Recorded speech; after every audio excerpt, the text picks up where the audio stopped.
나는 전능하신 아버지 하나님 천지의 창조주를 믿습니다. 나는 그의 유일하신 아들 우리 주 예수 그리스도를 믿습니다.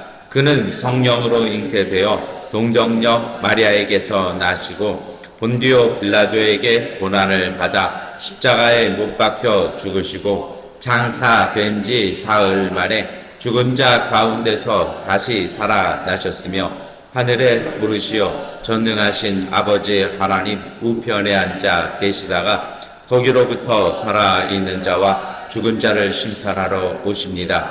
나는 성령을 믿으며 거룩한 공교회와 성도의 교제와 죄를 용서받는 것과 몸의 부활과 영생을 믿습니다. 아멘.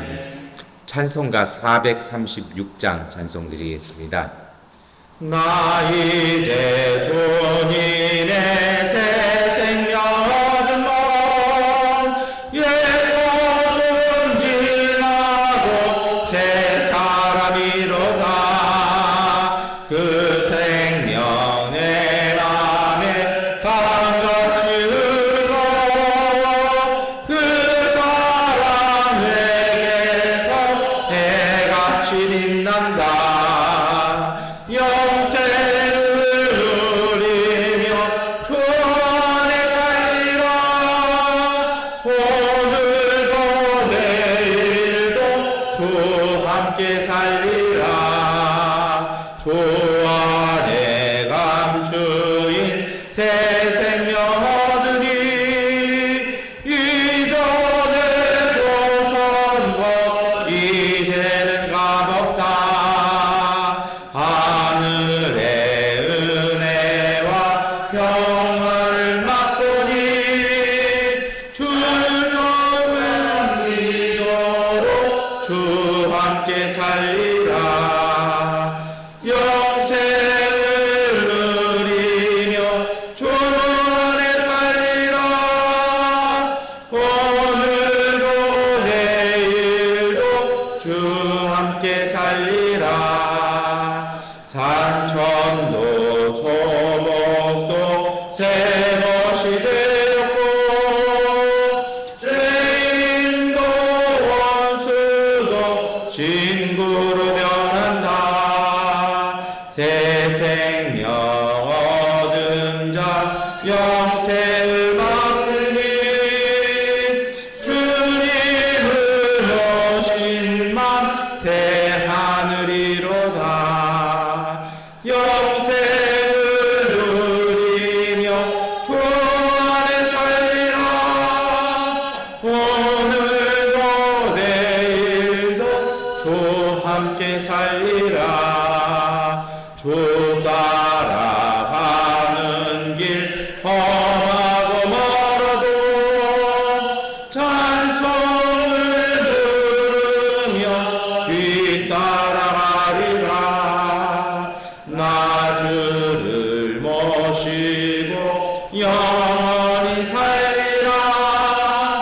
날마다 섬기며 주 함께 살리라. 영생을 누리며 주 안에 살리라. 오늘도 내일도 주 함께 살리라. 아멘. 예레미야서 31장 31절부터 34절까지의 말씀 세번역번 성경으로 함께 읽겠습니다. 그때가 오면 내가 이스라엘 가문과 유다 가문에 새 언약을 세우겠다. 나 주의 말이다. 이것은 내가 그들의 조상의 손을 붙잡고 이집트 땅에서 데리고 나오던 때에 세운 언약과는 다른 것이다. 내가 그들의 남편이 되었어도 그들은 나의 언약을 깨뜨려 버렸다.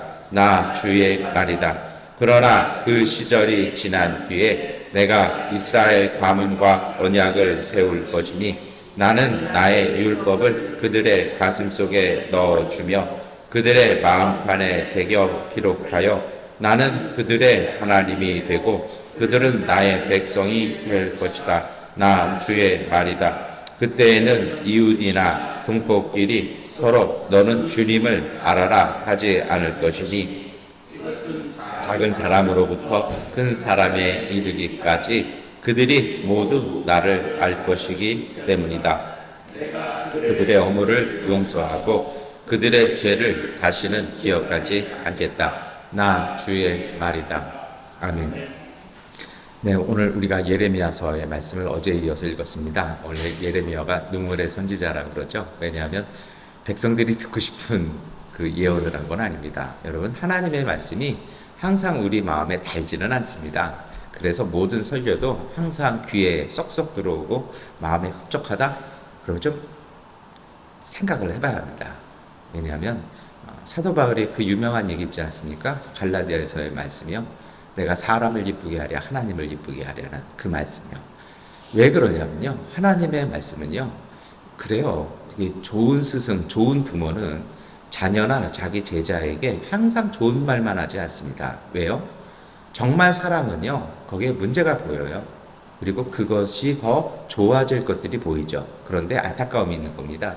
저것만 하나 고치면 참 좋을 텐데 저기서 조금만 더 이렇게 열심히 하면 더 좋은 게 있을 텐데 사랑하는 사람들에게만 보이는 그 사랑의 열정이란 그런 것입니다. 하나님도 오늘 우리에게 마찬가지입니다. 요거 하나만 더 고치면 참 좋을 텐데 그래서 신앙은요. 우리가 찬송가 가사처럼 날마다 매일매일 이렇게 조금씩 바뀌어 나가는 것이죠. 그런데 때로는 그것이 우리 마음에 와닿지 않는 것도 있습니다. 그러나 하나님은 그것을 집요하게 말씀하실 때가 있습니다. 왜 그럴까요? 여러분 항아리를 한번 생각해 보십시오. 항아리 중간에 구멍 하나만 딱 뚫어 보십시오. 그 항아리에는 그 물을 얼마나 집어넣을 수 있을까요?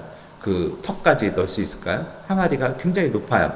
그러나 그 항아리는 절대로 물을 넣을 수 있는 절대 양은 그 중간에 뚫려 있는 구멍까지 밖에는 못 넣습니다. 하나님은 어떻게 얘기하실까요?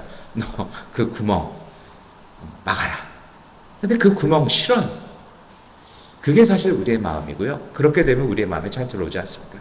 그래서 하나님의 말씀은 때로 우리 입에 씁니다. 우리 귀에 거스릴 때도 많고 마음이 불편해질 때도 있습니다. 그래서 때로는 설교도 그럴 때가 많이 있습니다. 그래서 쓰고 달고 뭐 듣기 좋고 기분 좋으냐 재밌느냐 이런 것을 찾으려면 어떤 목사님 얘기처럼 그냥 텔레비전 보시면 됩니다. 거기에는 좋은 얘기만 하기 때문입니다. 하나님의 말씀은 그렇지는 않습니다. 그런데요, 오늘 우리가 읽은 이 말씀 그리고 예레미야에 속한 말씀이 주로 그렇습니다. 좀 귀에 거슬려요. 어제도 보셨습니다만 오죽하면 죽이려고 하겠습니까? 오죽하면 왕실 한켠에 가만히 앉아서 위험을 차려야 될 왕이 직접 죽이겠다고 나서서 막 죽이려고 애쓰는데 그 부하에 의해서 저지당하는 모욕을 당하기도 합니까? 그런데 예레미야의 이 말씀이 반전을 가져옵니다. 30장 이후부터는요 변화가 옵니다. 하나님께서 회복과 소망의 말씀을 주십니다. 왜 그럴까요? 그 징계, 하나님의 그 질책을 통해서 깨달은 백성들이 나아지는 길, 변화된 모습들을 하나님께서는 보여주기 시작하십니다. 제가 예레미야만 나오면 꼭 드리는 말씀 있습니다. 하나님의 예언은 70% 이상은 성취되지 않는다고요. 왜요? 그 말씀 앞에서 느끼고 그것을 깨달은 모든 백성은 그 길을 바꾸었을 때 그 모든 것이 오히려 하나님의 축복으로 바뀐다라는 것입니다. 오늘 가장 그 중에서도 유명한 말씀이 오늘 우리가 읽었던 말씀입니다.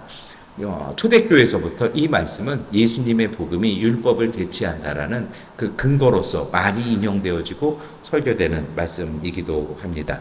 원래 이 본문을 설교하려면 저는 이렇게 설교해야 됩니다. 하나님께서는 새 길과 새 소망을 열어주십니다. 하나님께서는 우리의 허물 가운데서도 그것을 진노치 않으시고 사랑의 길을 열어주셔서 새 길을 열어주신다라는 것입니다.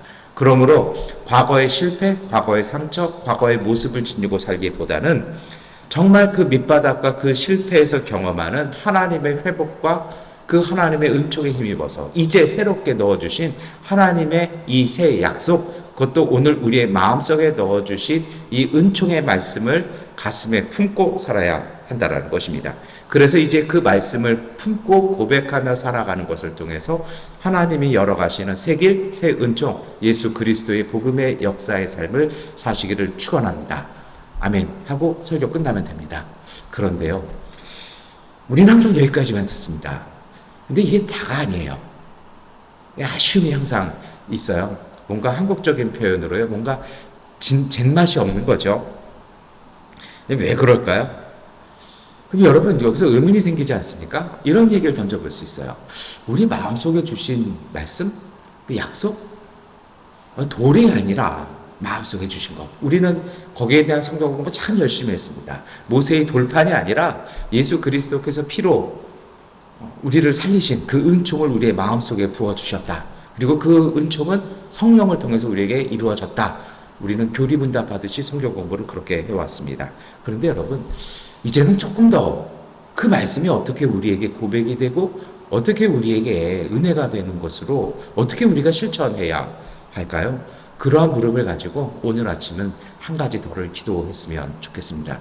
사실 요즘은 제가 좀 설교 패턴을 좀 바꿨습니다.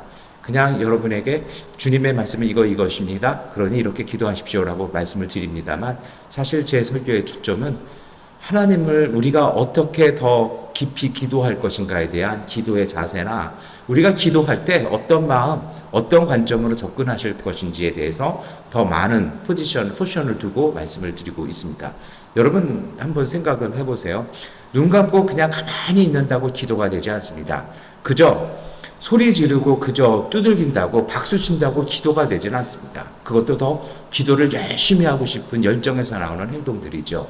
그런데 참 아쉬운 게 있어요. 한국 교회가 부흥에 너무 시간이 없다 보니까 정말 그 기도의 모습들, 기도가 더 깊어지고 정말 에스겔 선지자가 보았던 것처럼 하나님의 은총이 이 발목에서 무릎에서 허리로 들어가는 그 깊이를 체험할 수 있는 그 길들, 그 포션과 그 자세들을 이것은 가르쳐 주지 않을 때가 참 많습니다.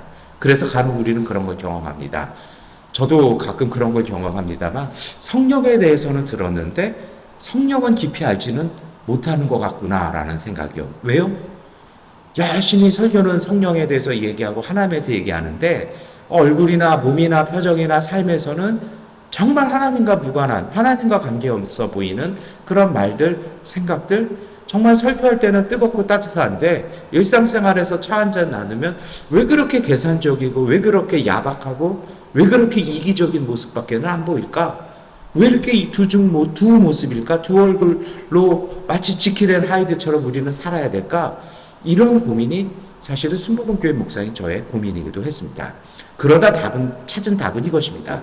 우리가 성령에 대해서는 말했는데 기도에 대해서는 강조했는데 어떻게 더 깊은 기도로 들어갈 것인지에 대해서는 관심 갖지 않고 항상 우리는 부르짖으면 된다라고 항상 우리는 앉아있으면 된다라고 생각했다라는 것입니다. 우리가 기도 오래 앉아 있는다고요? 성경을 말씀을 길게 많이 읽었다고요? 중요한 것은 이것을 어떻게 소화해내느냐에 달려있다는 것입니다. 오늘 이것이 사실은 예레미야서 오늘 이 31장 말씀의 초점입니다. 유대인들에게 하나님께서 모세에게 돌판에 하나님이 직접 쓰셔서 주셨습니다. 그런데 문제는요, 이스라엘 백성이 이 말씀을 소화해내지를 못합니다. 그저 겉으로 지켜서 행하는 실천적인 행위만 합니다. 그것으로 다 된 것 같아요. 사실 다 됐잖아요. 그런데 그게 아닌 거죠. 저한테 정말 경악스러운 사건은요, 어디 세미나 가가지고 라틴어로 10계명을 공부하는 시간이 좀 있습니다. 그렇다고 제가 라틴어를 잘하는 건 아닙니다. 최소한 라틴어가 어떤 원리로 돼 있는지 어떤 의미가 있는지를 알아야겠다 싶어서 들어가서 공부한 적이 있습니다. 그런데 되게 놀랐던 적이 있어요. 우리는 10계명을 이렇게 하잖아요. 뭐 살인하지 마자, 도둑질하지 말라, 뭐 이런 거 하잖아요. 근데 그 시간에 한 수도사, 왜냐하면 개신교 목사 중에 라틴어를 잘하는 분은 없어서 항상 라틴어 교육은 카톨릭 쪽에서 이렇게 강사를 초빙을 합니다. 이분이 그 얘기를 하는 겁니다. 라틴어로 이 성경을 읽었고 원전으로 이 성경을 읽었을 때 이 말씀을 어떻게 지켜야 될지 생각하십니까? 왜 우리는 뭐 그냥 열심히 살인하네. 그게 아니라는 겁니다. 라틴어에서 갖고 있는 의미들, 고대 히브리어가 갖고 있는 의미는 이 말씀을 지키기 위해서 원인을 한다는 것입니다. 살인하지 않기 위해서는 어떻게 해야 될까요? 생명을 존중해야 합니다.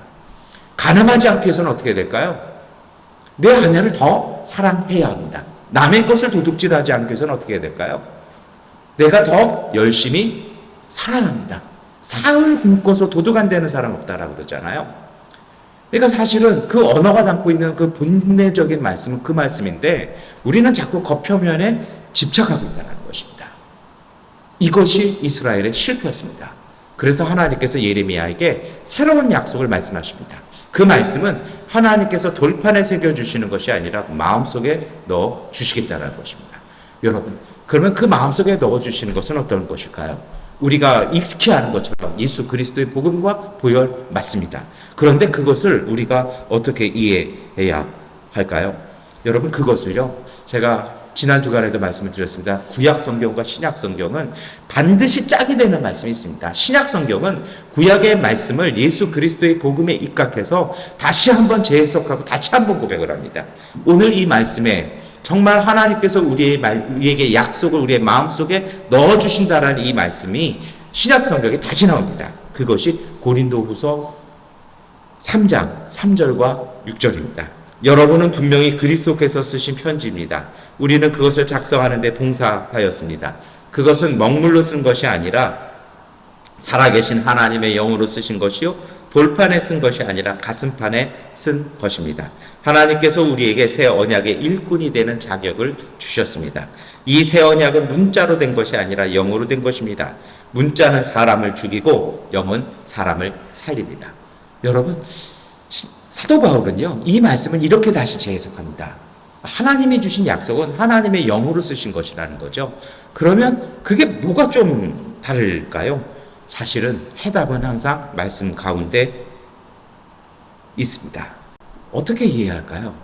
그것이 저는 33절의 말씀이라고 생각합니다. 33절 말씀 함께 읽겠습니다.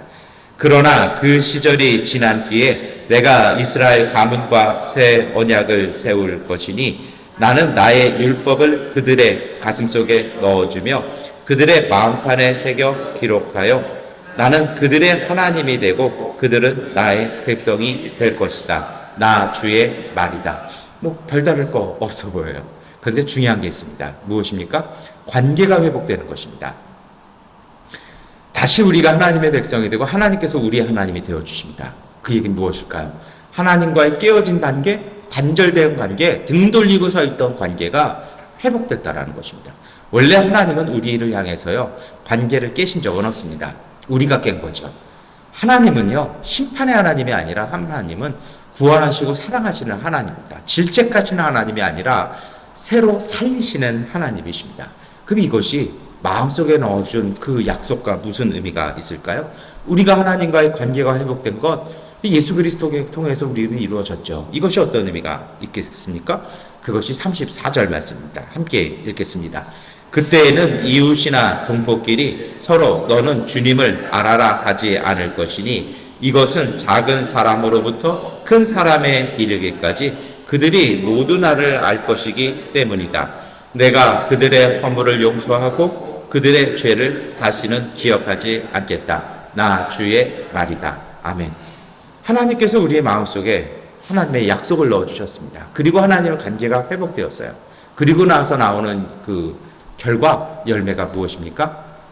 작은 사람이든 큰 사람이든, 쉽게 말하면요, 무식한 사람이든 지혜로운 사람이든 권력 있는 사람이든 정말 아무것도 없는 사람이든 하나님을 알게 될 것이라는 것입니다. 이게 사실 중요한 것이죠. 하나님께서 우리에게 새 약속을 넣어주시는 그 은총은 우리로 하여금 하나님을 알게 한다는 것입니다. 뭐 별거 없어 보이지 않습니까? 그런데 이게 정말 소중한 것입니다. 하나님을 알아간다는 거예요. 내 삶 속에 하나님을 느끼고 살아가는 것입니다. 근데 여러분, 여기서 우리가 오늘 이 아침에 기도할 최고의 기도의 제목이 있습니다. 어느 순간 우리가 이게 사라졌어요. 하나님을 깨달아가는, 하나님 이런 분이구나, 하나님은 내게 이렇게 말씀하시는구나, 이게 안 들려요. 이 기쁨이 없어졌어요. 어제 제가 내일도 예레미야의 말씀을 같이 읽을 것입니다라고 미리 말씀을 드렸습니다. 어제 말씀과 한번 이어볼까요? 우리가 살면서 우리의 마음이 너무 강박해진 것입니다. 그래서 없어졌어요. 못 느껴요. 우리가 살아가는 데도 힘들죠. 숨차죠. 벅찹니다. 우리의 쓸 것, 우리의 필요한 것을 확보하는 거에도 우리는 지칩니다. 그런 것에 열심히 살다 보니 황폐해져서 거쳐져서 무뎌져서 그것을 신경 쓸 틈이 없다라는 것입니다. 근데 여러분, 이게 정말 소중한 것이라는 것입니다. 잠언 4장 23절은 그 유명한 말씀 있잖아요. 그 무엇보다 너는 네 마음을 지켜라. 그 마음이 바로 생명의 근원이기 때문이다. 지난 주일 우리는 어리석은 부자의 비유의 말씀을 누가복음서를 통해서 읽었습니다. 많은 소출도 거뒀고 많은 열매도 열심히 노력해서 우리 어리석은 부자 아니더라도 했습니다. 그런데 그 많은 일들 때문에 우리는 마음을 잃어버렸다라면 아니라는 것이죠. 정말 여러분, 신앙생활에 소중한 것이 있습니다. 그것은 하나님을 알아가는 마음, 그 심령, 그것을 잊지 말아야 합니다. 그래서요, 진짜 신앙은 너무 그 일에 마음 쓰지 않는 것입니다. 그래서 예수님께서도 산상수 마태복음 5장 6장에 뭐라고 말씀하십니까? 들에 핀 백합화도 공중에 나는 저 새도 하나님께서 먹이시고 입히신다는 것입니다. 너희의 머리카락까지 세시는 하나님께서 너희 있을 것 아신다라는 것입니다. 그래서 굳이 먹을 것 위해서 기도하지 말라는 것이죠. 왜요? 굳이 기도하지 않아도 하나님이 주신다는 것입니다. 그러면 우리는 그냥 가만히 있으면 될까요? 그게 아니라는 것입니다. 여러분, 이것이 있어요. 뉴턴이 만유인력을 얘기하지 않습니까? 질량이 큰 것에 힘이 있다라는 것이요. 영성도 그렇습니다. 제가 몇 주 전에, 2주 전에 어떤 미얀마에 처음 온 선교사님을 만났습니다. 이분이 그 부인 사모님하고 그런 얘기를 하더라고요. 새벽 3시가 되면 옆에 있는 절에서 엄청 시끄럽게 합니다. 저는 웃으면서 그렇습니다. 조금 지나시면 귀 안 들립니다. 우리 다 경험하는 거잖아요. 이 사모님이 살짝 웃으면서 약간 자랑스럽게 그리고 걱정스럽게 얘기합니다.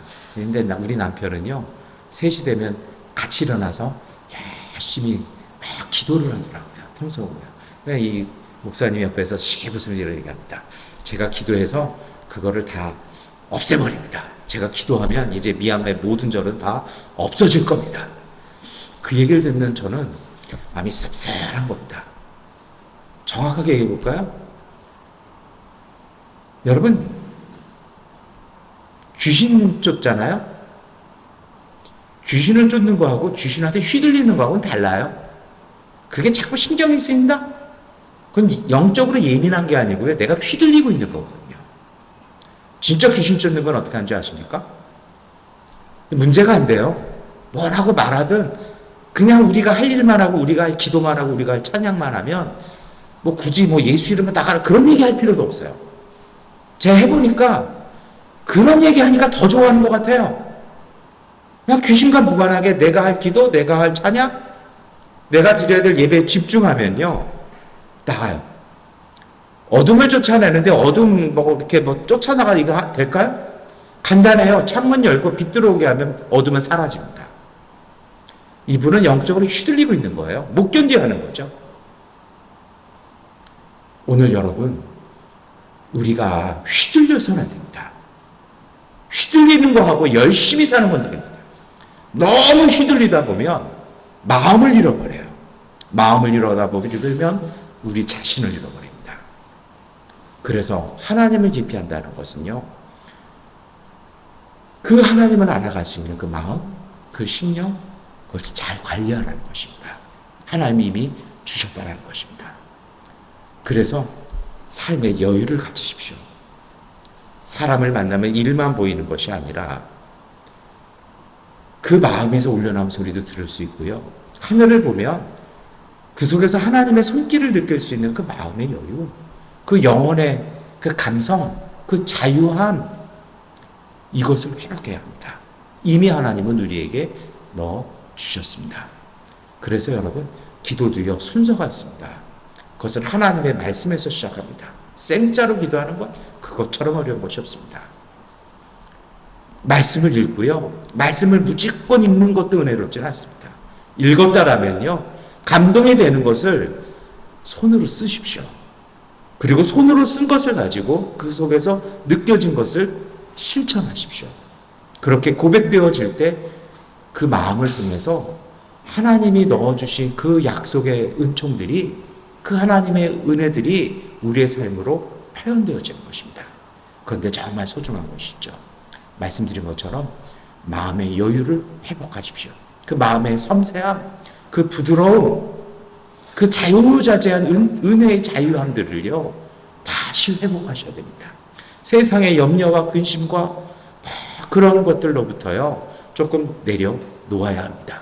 예수님께서 뭐라고 말씀하십니까? 수고하고 무거운 짐진 자들아 다 내게로 오너라. 내가 너희를 쉬게 하리라. 내 멍에는 쉽고 가볍다.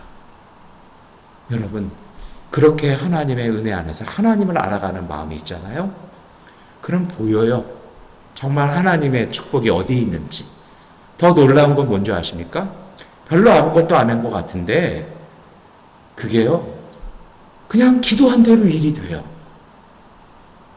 그냥 내가 생각한 대로 축축축축 일이 돼요. 왜요? 그건 내 생각이 아니거든요. 오늘 우리의 마음속에 넣어주신 성령께서 보게 하셨던 소망들이 이루어지기 시작하는 것입니다. 그것이 바로 영적인 삶입니다. 기도는 그것을 회복해 나가는 관계들입니다. 그러니 여러분, 오늘 우리가 이 말씀을 읽고 함께 기도할 때 오늘 우리의 삶에 내 마음이 너무 강박하게 말아 주옵소서. 오늘 우리의 마음속의 여유, 그 하나님의 평화를 다시 회복하게 해 주옵소서. 세상에 매이는 것이 아니라 하나님 주신, 예수님께서 주신 약속 갖고 이 땅에서 풀면 풀리고 이 땅에서 매면 하늘에서도 매인다라는 그 권능을 누릴 수 있도록 우리의 심령 가운데, 우리의 마음이 자유로운 가운데 하나님을 깊이 알아가고 우리가 알고 깨닫고 고백한 그 하나님의 은총이 오늘 우리를 돌보시고 회복시켜 나가시는 그 은혜의 기쁨의 삶 가운데 살게 하여 주옵소서. 기도하시고 승리하시는 복된 하루 되시기를 축원합니다. 기도하겠습니다. 전능하신 아버지 하나님, 저희는 걱정이 참 많고 염려가 많습니다. 이것이 나쁜 건 아니지만 하나님, 우리가 사람이라 너무 과해서 때로 우리의 마음을 잃어버릴 때가 많습니다. 주님, 이렇게 기도하는 이 시간에도 우리가 고민하고 풀어야 될 많은 일들이 있습니다. 그런 하나님, 이제 주님 앞에 나와싸우니, 하나님의 전에 나와 첫 시간 드리며 기도하오니 우리가 이 모든 것을 주님 앞에 내려놓습니다. 이제는 가벼운 마음, 하나님, 넓어진 마음, 열려있는 마음으로 하나님의 은혜를 가득 담게 하여 주시옵소서.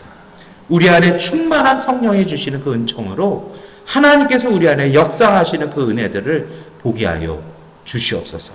세상에 매이고 묶이며 휘둘리는 사람들이 아니라 하나님께서 주시는 내 은총의 이 삶들을 잘 경영하며 다스릴 수 있는 청직이 되게 하시고 하나님을 깊이 알아가는 그 기쁨들, 그 지혜를 가지고 우리에게 주신 이 삶을 복되게 행복하게 평화롭게 살며 우리의 이웃들을 돌볼 수 있는 하나님의 종들 되게 하여 주시옵소서. 근심과 염려와 걱정이 아니라 주님 주신 평화와 하나님께서 허락하신 기쁨과 능력과 권세 가지고 오늘 우리 살아가는 이 땅 속에 30배, 60배, 100배의 결실을 거둬가는 믿음의 가족들 되게 하여 주옵소서. 무엇보다 마음의 평화, 그 여유, 성령과 교감하며 성령과 함께 동행할 수 있는 하나님, 그 충만한 믿음의 기도통에 오늘 우리의 삶이 온전케 하여 주옵소서. 예수님의 이름으로 기도드립니다. 아멘. 하나님께 기도하는 시간 갖겠습니다.